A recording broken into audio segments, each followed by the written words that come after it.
Akala ko truck lang yung dumaan. Ganito nagsimula ang umaga today dito sa Taiwan. Kape pa lang ang hawak ko. Tapos biglang, bakit gumagalaw ang mesa?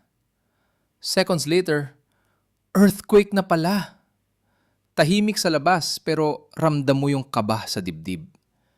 Yung tipong sabay-sabay nag-freeze ang tao, tapos sabay din napatingin sa phone. Lumindol ba? May tumakbo palabas para kumalma. Sa Taiwan, handa ang mga sistema, pero hindi kailanman madaling maramdaman ang lupa na gumagalaw sa ilalim nito.